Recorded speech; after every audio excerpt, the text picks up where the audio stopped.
कैसे आप लोग? आज मैं डिस्कशन करने वाला हूँ इंडिया के एक पॉपुलर एंड सबसे बड़े एक ऑटो कंपनीज के बारे में, जिसका नाम है मारुति सुजुकी। मुझे इस कंपनी सबसे बेस्ट इसीलिए लगता है। कंपनी का प्राइस सब कुछ देखकर बहुत सारे लोगों को यही लगेगा कि कंपनी बहुत ज़्यादा हाई प्राइस में है। तो इस तरीके से कंपनी खरीदने से अच्छा है कि एक शेयर में 11 से 12 हज़ार देने से अच्छा है मैं इस प्राइस में 1000 रुपया 500 वाला शेयर को 10 से मतलब 20 कंपनी खरीद सकता हूँ, मतलब 20 क्वांटिटी खरीद सकता हूँ। ऐसे जो लोग सोच रहे हैं उसके लिए बता दूं कि मार्केट में आपको कंपनी अच्छा चाहिए, कंपनी का प्राइस नहीं। प्राइस मैटर नहीं करता है।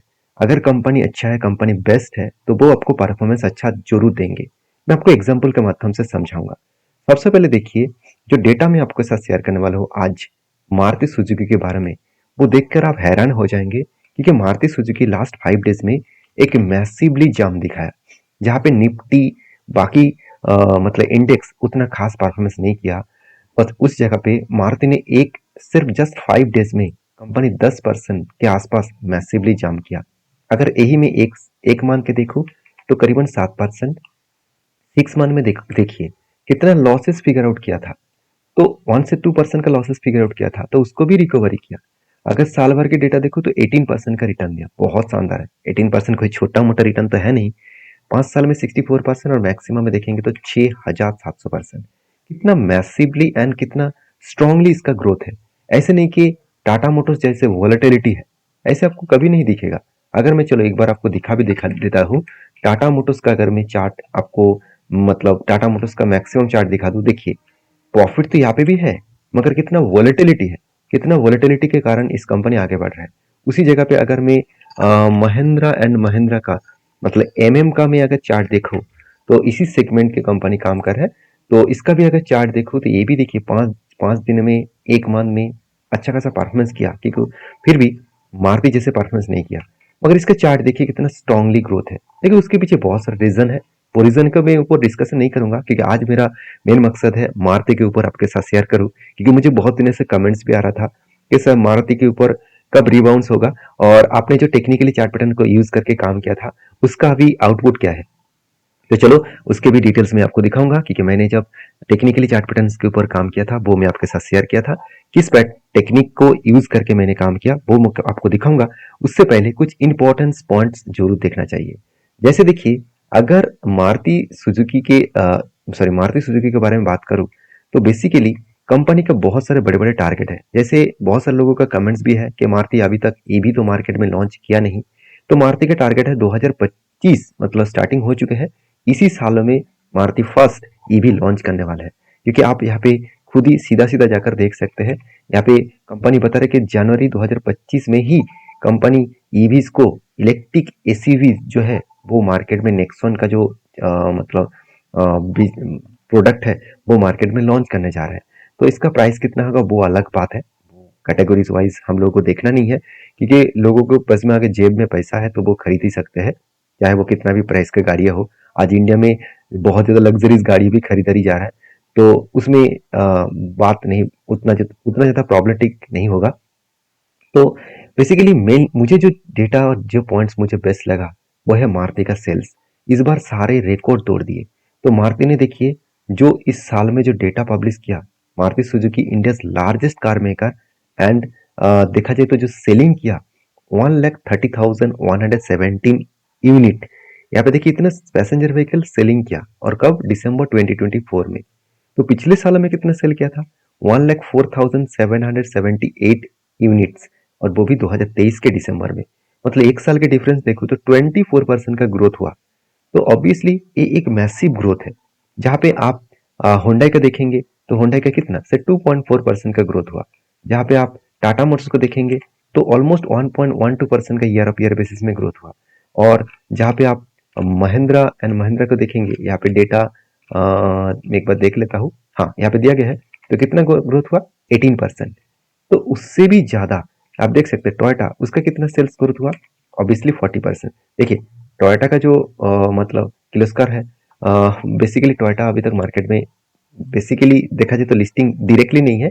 तो सीधा सीधा कहूँ कि सबसे ज्यादा फायदेमंद कि कौन हुआ, सबसे ज्यादा फायदेमंद पैसेंजर व्हीकल्स में अगर देखा जाए तो मारुति के साथ अगर कंपेयर करूँ बाकी कंपनीज में, तो मारुति एक मैसिवली ग्रोथ देखने को मिला ईयर ऑफ ईयर बेसिस में। शायद यही कारण की वजह से कंपनी के ऊपर एक चेंजेस और ग्रोथ देखने को मिला, और मैं इसी का इंतजार कर रहा था कि दिसंबर का सेल्स का आंकड़ा आएगा, उसके बाद ही पता चलेगा कि कितना मैसिवली वो जंप हो सकते हैं। तो एक डेटा में यहाँ पे भी आपके साथ शेयर करना चाहूंगा, आप खुद ही देख सकते हैं किस तरीके से साल भर में जो गाड़ियां हैं, मिनी जितने सारे ऑल्टो हो गया, एस्पेसो हो गया, तो ग्रोथ देखिए 2500 यूनिट 2023 में बेचा गया था दिसंबर क्वार्टर में, और 2024 में कितना, वो करीबन करीबन 3 गुना बढ़ चुके सेल्स। और उसी तरीके से बेलिनो हो गया, सिलेरियो हो गया, डिजायर, इस तरीके से गाड़ियों में भी 45,700 यूनिट से सीधा सीधा 54,900 यूनिट बढ़ चुके हैं। तो यहाँ पे भी मैसिवली जाम हुआ। उसके बाद अगर देखेंगे तो बाकी कम प्रोडक्ट जो है, हाँ, जो इसका जो मिड साइज का जो गाड़ियां है उसका सेल्स थोड़ा सा डाउन हुआ है, क्योंकि इस गाड़ी में उतना डिमांड होगा नहीं। उसके पीछे रीजन भी है कि किस कैटेगरीज में महिंद्रा आगे है। तो बेसिकली जितने सारे इसका यूटिलिटी व्हीकल्स है, जैसे ब्रेजा हो गया, आर्टिगा हो गया, क्रॉक्सन हो गया, ग्रैंड विटारा हो गया, तो इस तरह से गाड़ियों में देखा है तो यहाँ पे भी सेल्स को इंक्रीज होता हुआ देखने को मिले। लाइट व्हीकल जो कमर्शियल व्हीकल है वहाँ पे भी इंक्रीजिंग होता हुआ देखने को मिला है। तो सीधा सीधा कहूँ कि टोटल डोमेस्टिकली जो सेल्स है वो 1,37,555 यूनिट पिछले साल में था, इस बार 1,78,248 यूनिट बेचा गया, जो साल भर में भी पॉजिटिव है एंड क्वार्टर भर में भी पॉजिटिव है। तो यहाँ पे सेल्स का इंक्रीज होना तो कंपनीज का ग्रोथ बढ़ जाना, ऑब्वियसली सेल्स बढ़ेंगे तो कंपनी का रेवेन्यू भी बढ़ेगा, रेवेन्यू बढ़ेगा मतलब कंपनी का प्राइस में भी चेंजेस आएगा। तो चलो कंपनीज की ग्रोथ कितना बड़ा है वो एक बार देख लेते हैं, और वैल्यूएशन के हिसाब से भी चेकआउट कर लेंगे। तो देखिए कंपनी के ऊपर मार्केट कैप की बात तो नहीं करूंगा, क्योंकि सबसे बड़े मार्केट कैप है इसके पास, क्योंकि अगर मैं पीआर ग्रुप से बात करूं तो आप देख सकते हैं होंडा मोटर्स जो मार्केट में हाल ही में लिस्टिंग हुआ है उसका भी मार्केट कैप फीका पड़ जाएगा, और मारुति सुजुकी और महिंद्रा महिंद्रा दोनों में अभी टक्कर चल रहा है, क्योंकि महिंद्रा महिंद्रा एक मैसिवली ग्रोथ कर रहा है, बहुत तेजी से ग्रोथ कर रहा है, तो इसलिए दोनों के टक्कर अभी चल रहा है। तो इसमें चेंजेस ऑब्वियसली होता रहेगा, क्योंकि मारुति आज डाउन में है, महिंद्रा टॉप में है। अगर मारुति फिर से रिकवरी कर दे तो फिर से वो नंबर 1 पोजीशन में पहुंच जाएगा। तो बाकी देखिए हिंदुस्तान मोटर इसके नाम लेना ही बेकार होगा, और बाकी कंपनीज का नाम यहाँ पे नहीं लूंगा। तो सीधा सीधा कहूँ कि इस कंपनी का जो ग्रोथ है वो ठीक ठाक ही चल रहा है, क्योंकि इसका 1 रुपया भी कर्जा नहीं है, और कंपनी का ROCROE बेस्ट है, और कंपनी का वैल्यूएशन भी देखा है तो इंडस्ट्रीज पी रेशियो के सेम टू सेम है, उतना ज्यादा भी नहीं है उतना कम भी नहीं है, मगर खुद की पी रेशियो एक बार चेक करना पड़ेगा। देखिए एक टाइम कंपनी का पी रेशियो चला गया था 80 के आसपास, और आज कहाँ पे है 24 के आसपास, और कोविड में कितना था करीबन 22-27 के आसपास। तो सोचिए यहाँ से किस तरीके से मैसिवली जाम हुआ, तो यहाँ से फिर से एक बार जाम होने का वो तो कोशिश करेंगे ही। तो एक सीधी सीधी पॉइंट ऑफ व्यू से देखा जाए, और एक चीज मैं आपको यहाँ पे और भी दिखाना चाहूंगा, प्राइस टू बुक वैल्यू। अगर प्राइस टू बुक वैल्यू के हिसाब से देखें तो ये मतलब 2023 के अगस्त मंथ में 3.8 था, और आज भी उसी लेवल्स में है। तो देखिए 2023 के मतलब अगस्त मंथ के बाद एक मैसिवली जाम यहाँ पे देखने को मिला, उसी तरीके से यहाँ पे भी मैसिवली जाम होने का चांसेस हो सकता है। बाकी क्वार्टरली रिजल्ट में कंपनी का सेल्स हमेशा पॉजिटिव रहता है। हाँ, कुछ पॉइंट ऑफ व्यू से देखा है तो सेल्स एंड प्रॉफिट में चेंजेस आया, ऑब्वियसली चेंजेस आया, क्योंकि कंपनी जो साल भर के डेटा होना चाहिए था उस तरीके से हुआ नहीं, क्योंकि लास्ट 3 ईयर्स में 26% सेल, 45% का प्रॉफिट ग्रोथ हुआ था। इस बार वो टोटली चेंज हो चुके हैं, और बाकी स्टॉक का CAGR परसेंटेज भी अच्छा खासा यहाँ पे देखने को मिला। बाकी एज ए इन्वेस्टर के हिसाब से देखा है तो प्रोमोटर के बाद FSDS पब्लिक इस कंपनी के ऊपर ट्रस्ट बिल और भी बढ़ा चुके हैं, क्योंकि पब्लिक तो है नहीं और बाकी इंस्टीट्यूशन इस कंपनी के ऊपर भरोसा करते हैं। तो सोचिए जिस कंपनी के ऊपर इंस्टीट्यूशन इतने ज्यादा ट्रस्ट करते हैं तो हम लोग उस कंपनी से दूर रहे, तो ये मेरे हिसाब से ठीक नहीं है। क्योंकि देखिए अगर साल भर के डेटा देखो, मैं लास्ट 10 ईयर भी देखूँ तो 13% का एवरेजली रिटर्न मिला, तो 13% तो कोई कम नहीं है ना। उसके साथ साथ एक्स्ट्रा तो डिविडेंड बोनस वो तो अलग बात है। तो सारे पॉइंट्स मैं आपके साथ शेयर किया हूँ बजाय टेक्निकली चार्ट पैटर्न्स का। तो अगर मैं टेक्निकली मारुति का चार्ट देखूं तो एक मैसिवली जाम होने के बाद कंपनी रिकवरी कर रहा है। इस रिकवरी के पीछे ने दो मेनली वजह है, आपको मैं वजह बता देता हूँ। तो आप ध्यान से देखेंगे तो यहाँ पे क्या हुआ, कंपनी जब टेक्निकली चार्ट पैटर्न जब ऊपर जाने का कोशिश कर रहा था, इस लेवल में वो बार बार हिट कर रहा था, और उसके बाद देखिए फाइनली इस लेवल को यहाँ पे ब्रेकआउट किया, और उसके बाद मैसिवली ग्रोथ हुआ, और यही लेवल इस कंपनी के लिए क्या बन चुके हैं, सपोर्ट बन चुके हैं।